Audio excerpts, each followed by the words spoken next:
Et à Jérusalem, nous retrouvons notre correspondant Daniel Haïk ce matin. Bonjour Daniel, Boker Tov. Et on va commencer par une tentative d'attentat, Daniel, durant la nuit près de la vieille ville de Jérusalem. Par ailleurs, vous allez nous le dire, le porte-parole de Tzahal doit annoncer une triste nouvelle. Oui, effectivement, nous ne pouvons pas en dire beaucoup plus, mais sachez qu'effectivement un grave incident s'est produit hier dans la bande de Gaza, dans le nord de la bande de Gaza. Et lorsque l'on parle de grave incident dans une guerre comme celle que l'État d'Israël est en train de mener dans la bande de Gaza, eh bien cela signifie qu'il y a des victimes et des blessés, mais nous sommes sous le coup de la censure militaire qui n'a pas encore donné, à l'heure où je vous parle, son feu vert à l'annonce plus précise du bilan de cet incident grave, ce qui signifie que les familles des soldats n'ont pas encore été toutes prévenues. Et il faut souligner que par ailleurs, 3 Israéliens ont été tués au cours des dernières 24 heures. Lior Yitzhak, qui est un civil qui travaillait pour Tzahal et qui a succombé à ses blessures après avoir été blessé à l'entrée de la bande de Gaza. Le sergent Yair Gispan, 19 ans, soldat d'une unité de blindés, originaire de Petar Tikva, qui est tombé dans le sud de la bande de Gaza. Et Elad Fin Gerout, qui est le civil israélien tué par un drone offensif tiré par le Hezbollah dans le nord. Et puis, on parle de cette tentative d'attentat durant la nuit, donc près de la vieille ville de Jérusalem, Daniel. Oui, effectivement, un terroriste a tenté de poignarder un combattant des gardes-frontières à l'aide d'un couteau. Cela s'est passé près du commissariat central de la police dans la partie est de Jérusalem, rue Saladin, près des murailles de la vieille ville. Le terroriste a éveillé l'attention des gardes-frontières qui se trouvaient devant le commissariat, et lorsqu'ils se sont approchés de lui, il a sorti un couteau et a tenté de poignarder l'un des gardes. Les gardes-frontières ont très rapidement dégainé et ont abattu le terroriste. Et puis un très grave incident s'est produit aussi hier en fin d'après-midi dans le nord de la bande de Gaza, et vous en parliez effectivement. Oui, on en a parlé. Et puis dans le nord également. Dans le nord, la tension reste toujours très élevée, en particulier après l'envoi d'un drone offensif par le Hezbollah. Ce drone a réussi à survoler hier soir le territoire israélien avant de se cracher près du carrefour de Golani dans la région du lac de Tibériade. On a appris à l'instant, il y a 2 minutes à peine, que ce drone avait de facto frappé une base militaire dans cette zone du carrefour de Golani. En réaction, dès hier soir, l'armée de l'air israélienne a bombardé des positions du Hezbollah au Liban. Selon des sources libanaises, les avions israéliens auraient frappé des cibles dans la région de Baalbek et à des dizaines de kilomètres de la frontière israélo-libanaise. Selon la chaîne El Mayadin, l'armée de l'air israélienne aurait tiré 14 missiles en direction de la Beka libanaise. Crise politique ouverte entre Israël et en pleine guerre entre plusieurs ministres en Israël, effectivement, entre le Premier ministre Benjamin Netanyahou notamment, Daniel, et le ministre de la Défense Yoav Gallant. Oui, en effet, la tension personnelle qui existe depuis longtemps entre les deux hommes a éclaté hier autour du dossier de l'après-Gaza, un dossier qui est considéré comme prioritaire par les Américains mais qui ne l'est pas apparemment pour l'instant pour Benjamin Netanyahou. Hier, Gallant a poussé un coup de gueule en affirmant qu'Israël ne doit pas contrôler la bande de Gaza après la guerre, ni militairement ni civilement, mais doit la confier à des Palestiniens. Il n'a pas précisé de qui il s'agissait. Une déclaration qui a provoqué une réaction quasi immédiate de Benjamin Netanyahou. Nous n'avons pas l'intention de remplacer un Hamastan par un Fatarstan. Allusion au fait que Netanyahou s'oppose à ce que l'autorité palestinienne, dans sa forme actuelle, ne reprenne le pouvoir dans la bande de Gaza. Pour le Premier ministre, il ne sert à rien de débattre de l'après-guerre avant d'avoir totalement neutralisé le Hamas. En tout cas, cette tension risque d'avoir de multiples répercussions. Oui, effectivement, elle fait état d'une profonde divergence de vues sur le dossier de l'après-Gaza au sein du cabinet de guerre. Hier soir, Benny Gantz s'est rangé aux côtés de Yoav Gallant, ce qui signifie que Netanyahou se retrouve isolé au sein du cabinet de guerre. Cela pourrait servir de prétexte à Gantz et à Eisenkot pour quitter par la suite le gouvernement. Cette crise secoue le Likoud également. Des députés ont réclamé la démission de Gallant, une démarche que Netanyahou ne veut pas entreprendre de crainte de voir la rue prise d'assaut par des manifestations comme lorsqu'il avait limogé Gallant en mars 2023. Et enfin, cette crise risque d'accentuer les tensions entre Netanyahou et le président américain Joe Biden, qui lui aussi aspire à une solution sur l'après-guerre dans la bande de Gaza. C'est dans ce contexte que le président américain a dépêché 3 de ses principaux conseillers à Riyad. Oui, effectivement, il s'agit de Jack Sullivan, le conseiller à la sécurité nationale, de Brett Margour, qui est chargé du dossier de Gaza, et d'Amos Hochstein, qui est chargé du dossier libanais. On considère que la présence en Arabie Saoudite de ces 3 conseillers serait destinée à finaliser un accord entre Washington et Riyad, et peut-être aussi un accord de normalisation avec Israël, qui serait soumis aux Israéliens. On a appris hier qu'Israël avait accepté de ne pas élargir l'opération israélienne dans la ville de Rafah avant la rencontre entre Jack Sullivan et Benjamin Netanyahou, une rencontre qui est prévue dimanche. Et puis enfin, très rapidement, c'est aujourd'hui que la Cour internationale de La Haye va débattre à nouveau des plaintes contre Israël. Oui, effectivement, la Cour a convoqué d'urgence pour aujourd'hui une séance au cours de laquelle l'Afrique du Sud réitérera ses accusations de génocide de la part d'Israël contre Israël. La Cour doit surtout débattre de l'exigence de l'Afrique du Sud de publier des mandats d'arrêt contre des officiels israéliens sur la suite de l'opération israélienne dans la ville de Rafah. Yossi Taïeb, bonjour Avi, merci d'être venu dans notre studio. Nous sommes bien entendu très attristés par l'information qui vient d'être rendue publique il y a quelques instants par le porte-parole de Tsahal, la mort de 5 soldats israéliens, 5 combattants de la brigade des parachutistes qui ont été tués dans le nord de la bande de Gaza. Et bien entendu, on le voit, le bilan, les morts continuent, la guerre continue. Et malgré tout, on voit que la vie politique, elle aussi, elle continue. Comment on essaye de concilier les deux ? C'est très compliqué, parce que c'est vrai que tous les matins, on est pris par l'actualité. Tous les matins, on a l'angoisse quand on se lève de savoir est-ce qu'on va nous annoncer encore d'autres soldats qui sont tombés, d'autres de nos frères. Et donc, bien évidemment, c'est très compliqué de conjuguer les deux. On essaye, parce que bien évidemment, le but de nos ennemis, c'est de nous affaiblir, et notamment sur le plan de l'action démocratique. Et donc, on est obligé, bien évidemment, de continuer nos activités à la Knesset, nos débats, parce que la vie continue en Israël, que ça soit sur le plan économique, le plan de l'éducation, notamment avec la commission de l'éducation que le député Yossi Taïeb préside. Et donc, on essaye comme on peut, mais bien sûr, dès qu'on a un peu de temps entre deux séances à l'Assemblée, nous allons voir les familles des soldats qui sont tombés pour la terre d'Israël. Et on a toujours l'impression que quand on arrive, on va les consoler, et finalement c'est eux qui nous encouragent. Et c'est souvent dans ces rencontres avec les familles des soldats tombés pour la terre d'Israël que on ressort motivé à aller encore plus loin, parce que ces familles nous demandent justement de pousser au maximum pour que dans les instances de l'État, on soit bien conscient qu'il faut aller jusqu'au bout et éliminer le Hamas pour pouvoir ramener nos otages, ceux qui sont vivants, et aussi les corps, pour que chacun puisse rentrer en Eretz Israël.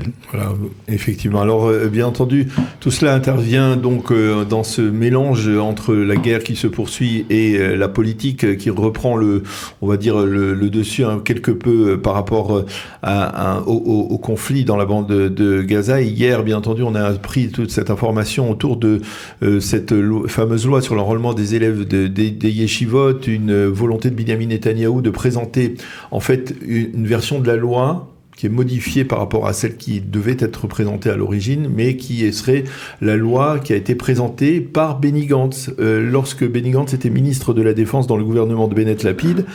Et Binyamin Netanyahou propose apparemment, avec le soutien des partis orthodoxes, de voter donc ce projet de loi qui a déjà été voté en première lecture dans la précédente Knesset. Alors d'abord, je crois savoir que Aryeh Deri, le leader du parti Chasse, est très directement impliqué dans les tractations qui ont permis, en tout cas à Binyamin Netanyahou, de présenter cela comme une proposition qui est acceptée par les orthodoxes, ce qui n'est pas automatique, on peut le dire. C'est vrai, effectivement. D'ailleurs, toutes les tractations sont faites de manière très discrète pour qu'elles aient plus de chances d'aboutir à un accord le plus large possible. Effectivement, c'est une loi qui avait été présentée dans le gouvernement de Bennett Lapid par Benny Gantz, qui était, comme vous le rappelez, à l'époque ministre de la Défense. Et c'était après de longues négociations avec déjà l'armée, puisque au Maté Aklali, donc dans le chef d'état-major et ses conseillers ont longuement planché sur ce projet de loi. C'est donc un projet de loi qui répondait à l'époque aux attentes de l'armée concernant le public orthodoxe. Et c'est vrai que, comme l'a rappelé hier Benny Gantz, quand cette fois, il s'était opposé à cette loi, parce qu'il dit que depuis le 7 octobre, les choses ont changé, les conditions ont changé. Il a rappelé que c'était une loi évolutive, c'est-à-dire que il pouvait s'adapter. Voilà, cette loi de la conscription des soldats venus de familles orthodoxes était évolutive, puisque au fil des années, on attendait un peu plus plus... les quotas augmentés. Voilà, de plus en plus de soldats qui s'enrôlaient dans l'armée. Et donc, disons que le 7 octobre a changé la donne, a rebattu les cartes sur l'échiquier. Donc, effectivement, Benny Gantz, cette fois, s'oppose à cette loi. Les orthodoxes, à l'époque, s'y opposaient. Aujourd'hui, ils considèrent que, effectivement, les choses ont changé depuis le 7 octobre. Même les orthodoxes, je rappelle bien sûr toutes les actions menées par toutes ces associations caritatives orthodoxes, mais là, on parle de la conscription des orthodoxes à l'armée. Et donc, bien évidemment, on peut, encore une fois, parler de manière populiste comme le fait Avigdor Lieberman en disant mais non mais ça suffit pas, il faut que tout le monde aille à l'armée, tous les juifs, tous les chrétiens, tous les musulmans. C'est vrai, on pourrait l'entendre, mais la question c'est comment on fait. Donc est-ce que l'armée est prête à accueillir toutes ces personnes? Bien évidemment que non. Et il faut donc une adaptation de l'armée et c'est à l'armée de dire combien elle a besoin de soldats. Et c'est vrai qu'après le 7 octobre, on a eu un changement de donne et bien sûr tous ces soldats qui sont tombés, ça a rebattu les cartes. Et maintenant, pour revenir à cette loi, c'est important de préciser à nos auditeurs que une loi qui est passée en première lecture a la possibilité de bénéficier de ce qu'on appelle le din retzifut, c'est-à-dire la loi de continuité. C'est-à-dire une fois qu'elle est passée en première lecture dans un gouvernement et que la Knesset est tombée, on n'a pas besoin de la reprendre depuis le début. Et ça fait gagner énormément de temps, puisque on sait très bien à la Knesset combien les débats sont longs entre une première lecture et une deuxième lecture. Alors bien évidemment qu'il s'agissait d'une loi, d'un projet de loi gouvernementale, c'est-à-dire qu'il n'a pas besoin de passer par une lecture préliminaire avant la première lecture, donc il est déjà à moitié du chemin. Il s'agit simplement de débattre en commission. Il s'agit ici de la commission de la sécurité qui est présidée par Yuli Edelstein du Likoud et qui a dit qu'on fera la meilleure loi possible. Donc bien évidemment que tous les débats vont se concentrer sur cette commission et une fois qu'elle sera votée en deuxième lecture dans cette commission, elle montera directement en séance plénière pour le vote de deuxième et troisième lecture. Donc on peut gagner énormément de temps pour enfin trouver une solution à la conscription des orthodoxes. Concrètement, si cette loi devait être votée, qu'est-ce qu'elle permettrait? Elle permettrait à combien de jeunes orthodoxes de rentrer dans l'armée? Justement, à la base, on parlait dans cette loi, dans ce projet de loi, il s'agissait donc à l'époque pour 2021, on parlait de 2300 conscrits. C'est-à-dire pour chaque année, voilà, 2024, on était déjà autour des 3000 et ça montait jusqu'à 2036. Donc il y avait un vrai projet d'intégration progressive les orthodoxes dans l'armée, tout en ne demandant pas à l'armée de les incorporer totalement, puisque sachant que l'armée n'était pas encore prête. Et c'est vrai que on l'a vu depuis le 7 octobre, il y a ce bataillon du Netzach Yehuda qui est très connu, donc la Chala Haredi, qui est devenu par l'armée comme un vrai régiment de combat. Qui a combattu dans la bande de Gaza. Voilà, qui aura toutes les armes qui correspondra à un régiment de combattants. Et donc, bien évidemment, que l'armée a besoin de plus de combattants. Alors, je voudrais vous poser une question parce que, en tant que membre du parti Shas, c'est-à-dire que quel est le rôle du parti Shas aujourd'hui dans ce débat qui existe dans la société israélienne, on va dire, et qui est plus marquant dans le judaïsme orthodoxe ashkénaze que, on va dire, dans le judaïsme séfarade, puisque il faut bien l'avouer, par exemple, votre patron, si je puis dire comme ça, Yossi Tayeb, il est député, mais il a été aussi soldat et combattant dans la brigade de Givati, comme je pense la plupart des députés de la Knesset du parti Shas aujourd'hui, qui eux sont sans rôle d'armée. Il y a une différence d'approche entre les orthodoxes ashkénazes et les orthodoxes séfarades, et en quoi, d'une certaine manière, ça peut permettre justement au parti Shas d'être une sorte de courroie de transition entre les orthodoxes ashkénazes et une forme de rigidité des orthodoxes ashkénazes à ce sujet et le reste de la communauté en Israël. C'est vrai, vous faites bien de rappeler cet élément qui est primordial si on veut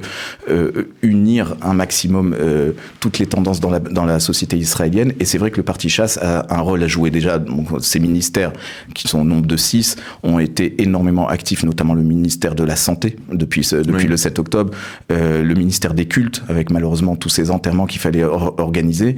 Et donc il a été un pont finalement entre le public orthodoxe, on va dire ashkénaze, chassidi, et la population israélienne, l'ensemble de la population, on va dire traditionnaliste qu'on a en Israël. Pourquoi ? Parce que tout simplement le monde orthodoxe séfarade est beaucoup plus ouvert et beaucoup plus à l'écoute et a moins de défiance face aux instances de l'État. Il y a un sionisme assumé dans le parti Chasse parce que on est au plus près du peuple et on n'a pas ghettoisé notre façon de vivre, et donc c'est extrêmement important, surtout dans une période de guerre, de pouvoir savoir écouter. Je vois souvent dans les réunions hebdomadaires du parti Chasse où on décide de l'ordre du jour à la Knesset et nos positions que nous allons adopter pour les votes de toutes ces lois qui vont être présentées chaque semaine.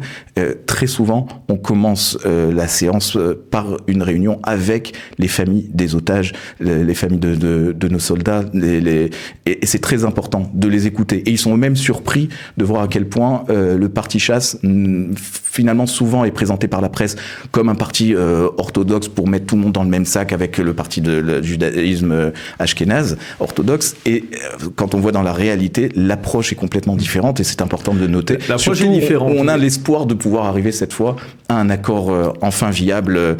Voilà. Alors l'approche elle est effectivement différente au niveau des responsables politiques, mais parfois au niveau des responsables orthodoxes, religieux. Lorsque l'on a entendu le Rav Yitzhak Yosef par 2 fois réaffirmer que ceux qui protégeaient l'État d'Israël c'était les élèves des yeshivot, et qu'une fois, comme il l'a dit il y a de cela plusieurs semaines, bien si on obligeait les élèves des yeshivot à servir dans l'armée, bien il faudrait partir et quitter le pays. On n'est pas habitué à ce genre de déclaration plutôt intempestive, et je ne vais pas vous mettre dans des difficultés par rapport à celui qui est un des leaders du monde séfarade aujourd'hui, le Rav Yitzhak Yosef. Mais comment on explique cette dissonance ? En fait, il y a une nécessité de préserver le monde de la Torah, de ceux qui étudient réellement nuit et jour pour le Ham Israël. Ça, c'est important aussi de faire une distinction entre les gens qui sont sérieux, qui consacrent véritablement leur temps à la Torah, et ceux que l'on retrouve par exemple sur les Barzelim, comme on dit, bien sûr, de la Yeshiva de Mir, et qui sont tout le temps au café à côté, et qui soi-disant étudient mais n'étudient pas sérieusement. C'est ça tout le souci. Et effectivement, il y a une vraie différence entre le parti Chasse et le parti Yahadut HaTorah sur cette approche à avoir. Le parti Chasse a toujours été clair, et même ses dirigeants, même le Rav Yitzhak Yosef, concernant le fait que ceux qui n'étudient pas doivent d'une manière ou d'une autre servir le pays, que ce soit dans une conscription civile ou dans l'armée. Et même cette loi justement qui était présentée par Benny Gantz faisait ce distinguo entre ceux qui devaient aller à l'armée. Il y avait quand même beaucoup plus de personnes qui étaient attendues à l'armée que dans un service civil, mais on prenait en compte aussi le service civil. Et c'est vrai que justement le Conseil des sages de la Torah, c'est publié ce matin dans le journal Aderer, donc on va dire le journal du parti Chasse, il y va y avoir une commission de rabbanim dont le Rav Shalom Bitan, le directeur de la Yeshiva de Da'at Torah, qui est français et qui va faire partie de cette commission de rabbanim qui vont justement analyser la loi, comment la présenter au public des yeshivot, pour que au maximum on arrive à un consensus le plus large possible. Donc le parti Chasse, justement par le biais de son conseil des sages, a pris les devants. Du moment où Binyamin Netanyahou présente cette loi, il y a déjà un conseil, une commission qui est nommée par le conseil des sages pour justement statuer le mieux possible ces conditions de conscription des orthodoxes à l'armée. Donc on joue le jeu. On joue le jeu. Le principe est de dire tout ce qui pourra se faire ne se fera que dans l'accord général et pas dans une forme de coercition. Tout à fait, parce que c'est important, si on veut que ça marche dans la durée, que ça se fasse de manière la plus posée possible, et justement en coordination avec les rabbanim, avec le Conseil des sages, qui donne la ligne directive pour toutes les lois, pas seulement la loi de la conscription, mais là c'est important de nommer une commission de Rashi Yeshivot, de directeurs des Yeshivot, pour pouvoir échanger et analyser le mieux possible ce qui est entre les attentes et ce que le public orthodoxe peut répondre présent dans ce moment, on va dire, qui est crucial pour l'avenir de l'État d'Israël. Eh bien, Maître Avi Amram, merci beaucoup d'avoir accepté de répondre à nos questions, d'être venu dans notre studio en particulier pour répondre à nos questions autour de donc ces derniers développements liés à la loi sur la conscription effectivement des élèves des yeshivot. Il y a un timing, on sait plus ou moins comment les choses peuvent se développer, et si finalement Benny Gantz s'oppose, qu'est-ce qui se passera avec cette version ? On va essayer de toute façon d'élargir le gouvernement, ça c'est un appel qui a toujours été là depuis le début de la guerre. Il faut que le gouvernement soit le plus large possible, et on espère, on commence donc dimanche la session d'été de la Knesset, et on espère que durant cette session avant fin juillet finalement, nous puissions faire valider cette loi pour le clan d'Israël. Merci beaucoup encore une fois d'être venu dans notre studio.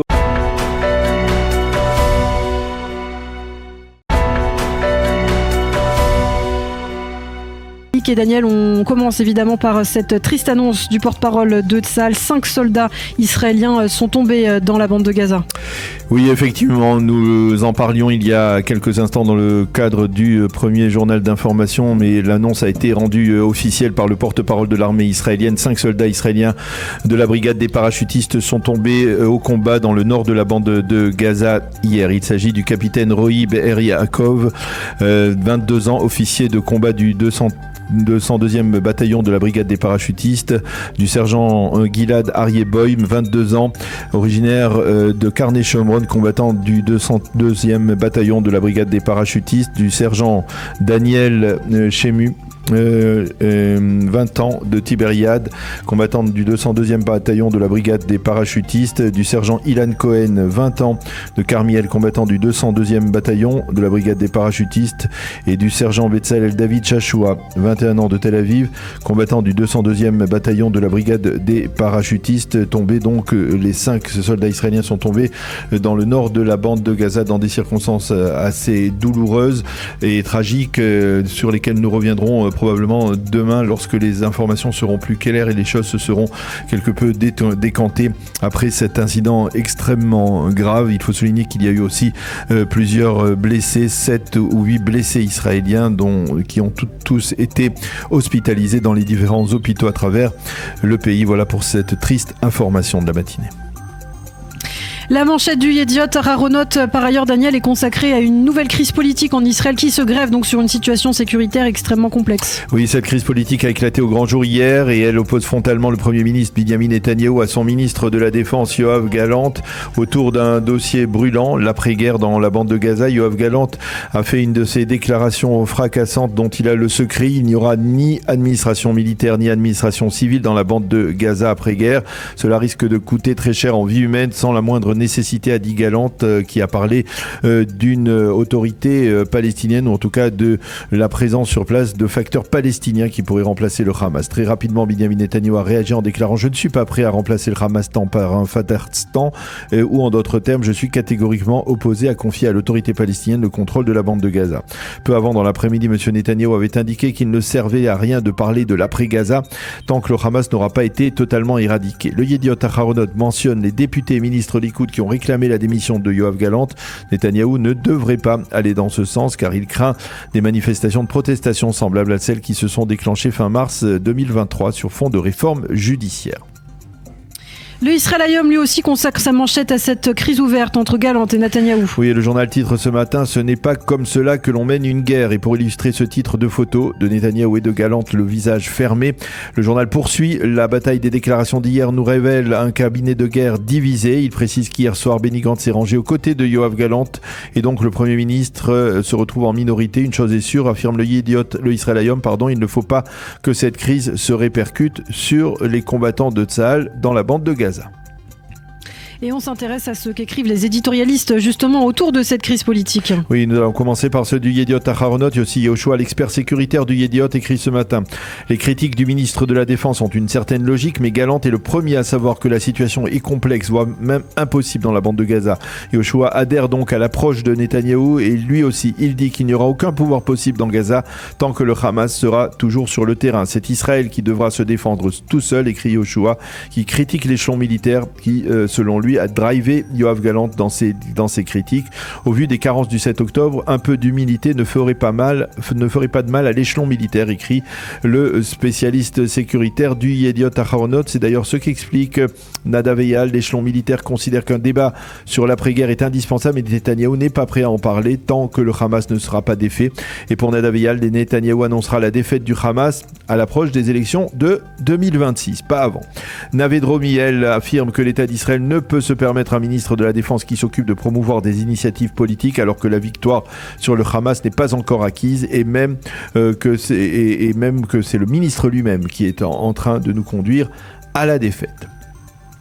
Et dans les colonnes du Israël Hayom, Daniel, plusieurs analyses pertinentes. Ariel Kahana l'écrit clairement, Yoav Gallant se trompe dans sa démarche et le correspondant diplomatique rappelle que la défense nationale, celle que Gallant dirige, n'a pas encore rempli le moindre de ses objectifs dans la guerre. Le Hamas n'a pas été détruit, l'armée n'a pas retrouvé les otages, Gaza continue de menacer Israël et Gallant, qui s'est vanté d'éliminer les chefs du Hamas, est le responsable de tous ces échecs. Le spectacle que Gallant nous a offert hier prouve à quel point il est nécessaire de procéder à une totale réforme au sein de la défense nationale. Yoav Limor, l'expert sécuritaire du Israël Hayom, considère au contraire que Gallant a placé un miroir devant Netanyahou et ce qu'il s'y reflète est préoccupant. On y voit un pays qui dégringole dans un abîme sans que les responsabilités de cette situation fassent quelque chose, les responsables de cette situation fassent quelque chose pour modifier une telle tendance. Le Maariv, lui, avance la solution proposée par la Ligue arabe pour l'après-guerre. Ce ne sera ni le Hamas ni le Fatah qui seront responsables de la bande de Gaza, mais ce doit être des forces de l'ONU qui contrôleront la bande de Gaza. Les leaders arabes qui sont réunis actuellement au Bahreïn devraient l'annoncer aujourd'hui. Les quotidiens et les médias se font par ailleurs l'écho depuis 24 heures maintenant de la colère des habitants de Sderot. Oui, des habitants qui ont dû se retrouver ces dernières 48 heures dans les chambres blindées et réactiver leurs réflexes d'avant le 7 octobre. Après les tirs de roquettes du Hamas en direction de la ville meurtrie, nous ressentons que l'on s'est moqué de nous, affirment ces habitants. L'une de ces habitantes interrogée par la radio israélienne a tout simplement demandé au gouvernement de la redéplacer de Sderot vers l'hôtel où elle a passé les 4 mois avant de rentrer chez elle, après que la défense nationale lui ait garanti une pleine sécurité dans la ville.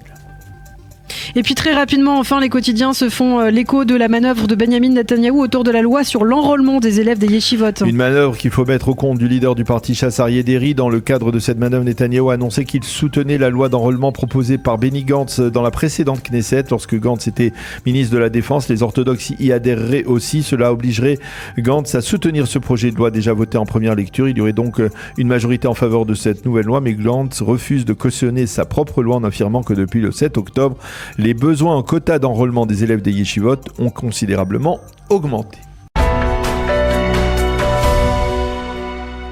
Déborah, bonjour, Boker Tov. Boker Tov, Daniel. Vous êtes avocate internationale et on vous sollicite, comme on l'a déjà fait à plusieurs reprises avec vous ces derniers mois, pour parler de la Cour internationale de justice à La Haye qui se réunit aujourd'hui à la demande de l'Afrique du Sud. C'est pas la première fois pour débattre à la fois peut-être des accusations portées contre Israël de crimes de génocide, mais aussi surtout pour concrétiser l'exigence sud-africaine de déposer des mandats d'arrêt contre des responsables israéliens. Vous pouvez nous expliquer, nous replacer dans le contexte parce que ça semble un peu complexe et on voudrait un peu mieux comprendre ce qui se passe. Oui, alors Daniel, effectivement, vous vous rappelez qu'il y a quelques mois, Pretoria, par le biais de ses juristes aguerris, avait déposé une première requête auprès de la Cour internationale de justice. Je rappelle, et on va faire effectivement le distinguo entre la Cour pénale internationale et la Cour internationale de justice. La Cour internationale de justice, elle, est en charge de vérifier si un État a pu enfreindre des conventions qui auraient été signées, notamment en l'occurrence, Pretoria évoquait à l'encontre d'Israël des manquements en lien avec la Convention pour la prévention et des crimes de génocide, en prétextant effectivement qu'Israël étant signataire de cette convention, donc qu'Israël en tant qu'État, en tant qu'entité, étant signataire de cette convention, à l'origine même un juriste juif avait rédigé cette convention après la Seconde Guerre mondiale, donc demande des comptes, si je puis dire, auprès de la Cour internationale de justice, en réclamant effectivement de savoir si les actes commis sur le territoire de Gaza s'apparentaient ou pouvaient être qualifiés de crimes de génocide. Vous vous rappelez qu'il y avait eu une première décision avec de longs débats. Israël a finalement, décidé de se représenter par le biais avec un pamphlet de juristes internationaux et israéliens, en invoquant effectivement la non-recevabilité. Finalement, la requête avait été reçue et on a même eu Aaron Barak qui s'est présenté donc comme juge ad hoc. Et effectivement, ce qui en est sorti de cette décision dans les grandes lignes, c'est que Israël devait prendre toute mesure pour prévenir le génocide. On n'avait pas eu une condamnation pour le génocide et on avait eu en fait, si vous voulez, une obligation de devoir, c'est-à-dire de reporting auprès de la Cour des actions qui allaient être faites. Et bien évidemment, l'entrée de l'aide humanitaire. Sur ces faits, l'Afrique du Sud se voit aujourd'hui le pouvoir de demander des comptes en fait sur les actions et les reportings qu'Israël aurait dû faire auprès de la Cour. C'est en ce sens qu'aujourd'hui, elle a déposé le 10 mai dernier une demande pour prévoir des mesures conservatoires additionnelles. Pourquoi ? Parce qu'effectivement, il y a aujourd'hui une incursion dans Rafah et elle estime que, oui, à ce moment-là, elle pourra revenir sur effectivement des crimes de génocide qui pourraient être commis, notamment par des déplacements de population massifs, etc. Donc ça, c'était sur le volet de la Cour internationale de justice. Il faut savoir, Daniel, que aujourd'hui et demain vont se tenir des audiences.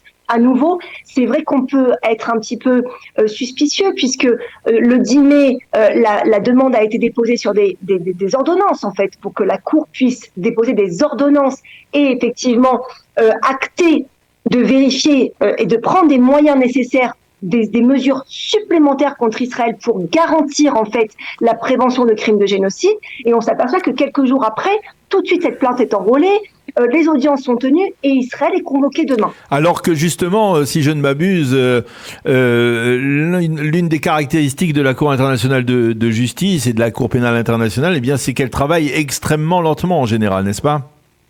Tout à fait, Daniel. Et justement, vous parliez des mandats d'arrêt. La Cour internationale de justice, elle ne va pas s'intéresser sur les mandats d'arrêt. Effectivement, vous vous rappelez, la semaine dernière, il y a eu grand bruit dans la presse, à savoir que Netanyahou et le cabinet de guerre a mis une certaine pression, on va dire diplomatique, auprès de Biden pour pouvoir éviter que la Cour puisse éditer des mandats d'arrêt. Mais attention, on ne parle plus maintenant de la Cour internationale de justice, mais de la Cour pénale internationale. Vous vous rappelez également qu'il y a eu 2 visites, une première au Caire par Karim Khan, qui est le procureur en charge du dossier d'Israël auprès de la Cour pénale internationale, qui, elle, a pour fonction de vérifier effectivement au niveau des chefs d'État, au niveau des personnes, si on doit éditer des mandats d'arrêt pour pouvoir les poursuivre. Et comme vous le savez, ces 2 entités, c'est-à-dire la Cour pénale internationale et la Cour internationale de justice,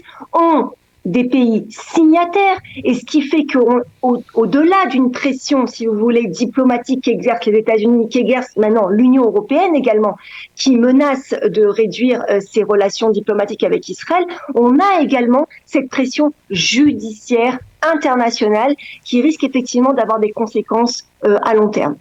Alors justement, concrètement, ce qui va se passer dans les 2 prochains jours, comment on va le traduire cela risque de se traduire dans la suite, par la suite ? À nouveau, c'est-à-dire que si Israël ne prend pas toute mesure, toute précaution dans l'incursion qui est spécifique à Rafah, puisque dans la requête que j'ai pu examiner, Pretoria parle de Rafah, de la nouvelle incursion, donc du nouveau risque de génocide, puisqu'ils n'ont pas eu gain de cause la première fois, la Cour ayant décidé que le crime de génocide n'avait pas été commis. En tout cas, la définition n'avait pas été, les éléments intentionnelle et matérielle n'avaient pas été réunies. Mais aujourd'hui, effectivement, avec le déplacement de population massif, on parle de près de 600 000 Gazaouis qui doivent remonter vers le nord. Là, effectivement, la Cour a vu une espèce d'urgence à traiter la demande de l'Afrique du Sud qui demande des moyens additionnels. Quels sont ces moyens additionnels? Eh bien, effectivement, de devoir garantir la protection de la population, l'aide humanitaire, mais aussi, puisque dans les débats qu'il pourrait y avoir, d'expliquer qu'il y a plus de morts, que les avancées de l'incursion de l'infanterie israélienne de Tsahal risquent de causer encore de nombreux morts. Donc, la Cour internationale pourrait réexaminer en fait si aujourd'hui Israël n'est pas en train d'avancer vers des actes de génocide, en tout cas des manquements à la convention dont elle est signataire. Ça, c'est sur le volet avec Israël en tant qu'État. Alors, mais pardon, Déborah, mais sur ce point-là du nombre de victimes, il y a quand même eu un développement, puisque la Cour pénale internationale, la Cour internationale de justice, elles sont, on va dire, ce sont des fruits des organisations internationales telles que l'ONU. L'ONU, cette semaine, a tout de même enfin avoué et reconnu que le nombre des victimes civiles palestiniennes qui avaient été avancées ces derniers mois, eh bien, est beaucoup inférieur aux données qui ont été avancées jusqu'à présent, quasiment de moitié. Sur le nombre des femmes et des enfants qui ont été tués selon les dernières données de l'ONU, eh bien, il a été réduit de 50%. Est-ce que finalement, un argument comme celui-ci qui est avancé par l'ONU lui-même peut permettre à Israël, par exemple, de repousser, de balayer définitivement ces accusations de génocide ? Alors effectivement, Daniel, les chiffres, bien évidemment, la guerre médiatique est menée par les pro-palestiniens avec la diffusion de vidéos qui sont souvent des fakes ou qui datent de l'époque de la guerre en Syrie. Ouais. Oui, on pourra se battre là-dessus. Bien évidemment que la Cour l'avait également évoqué, qu'elle ne peut pas s'en tenir aux chiffres du Hamas. Mais j'ai envie de vous dire que de toute façon, nous, on n'a pas de chiffres à donner.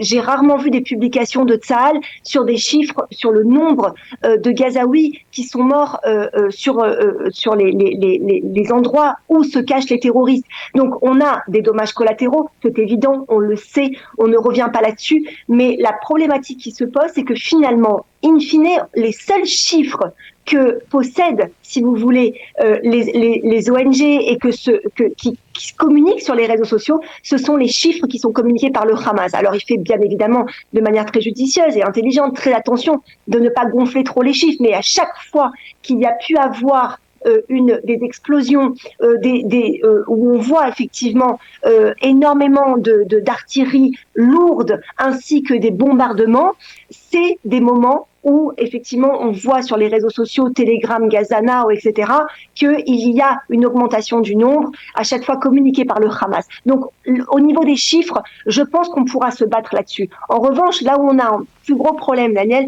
c'est sur le déplacement de population. Macron l'a annoncé la semaine dernière en disant que Israël, qui déplacerait les populations, commettrait un crime de guerre. Donc il y aurait toujours, si vous voulez, une pirouette, ou en tout cas la possibilité pour les États tels que l'Afrique du Sud, et n'oublions pas qu'aujourd'hui, plusieurs États se sont ralliés à la plainte de l'Afrique du Sud, ce qui donne encore énormément de crédit, si vous voulez, à cette plainte. L'Algérie, la Colombie, la Libye, l'Égypte. Mais ce sont des pays qui viennent asseoir, si vous voulez, les faits et demandent des comptes auprès de la Cour. Donc il va falloir également se battre au niveau des preuves pour pouvoir assurer la défense d'Israël et éviter qu'on ait une nouvelle condamnation, ou en tout cas peut-être des mesures conservatoires qui soient beaucoup plus incisives de la part de la Cour internationale afin de limiter l'incursion à Rafah. Oui, on le voit, donc il s'agit véritablement d'un combat de longue haleine, un combat juridique de longue haleine pour l'État d'Israël, dans lequel l'État d'Israël s'engage aujourd'hui, face à la Cour internationale de justice et aussi face à la Cour pénale internationale. Merci beaucoup, maître Déborah Abitbol, de nous avoir éclairé donc sur ces derniers développements qui doivent se produire aujourd'hui et demain, donc à la Cour internationale de justice de La Haye. Merci d'avoir été avec nous. Shalom, shalom. Merci Daniel, shalom. À bientôt, il est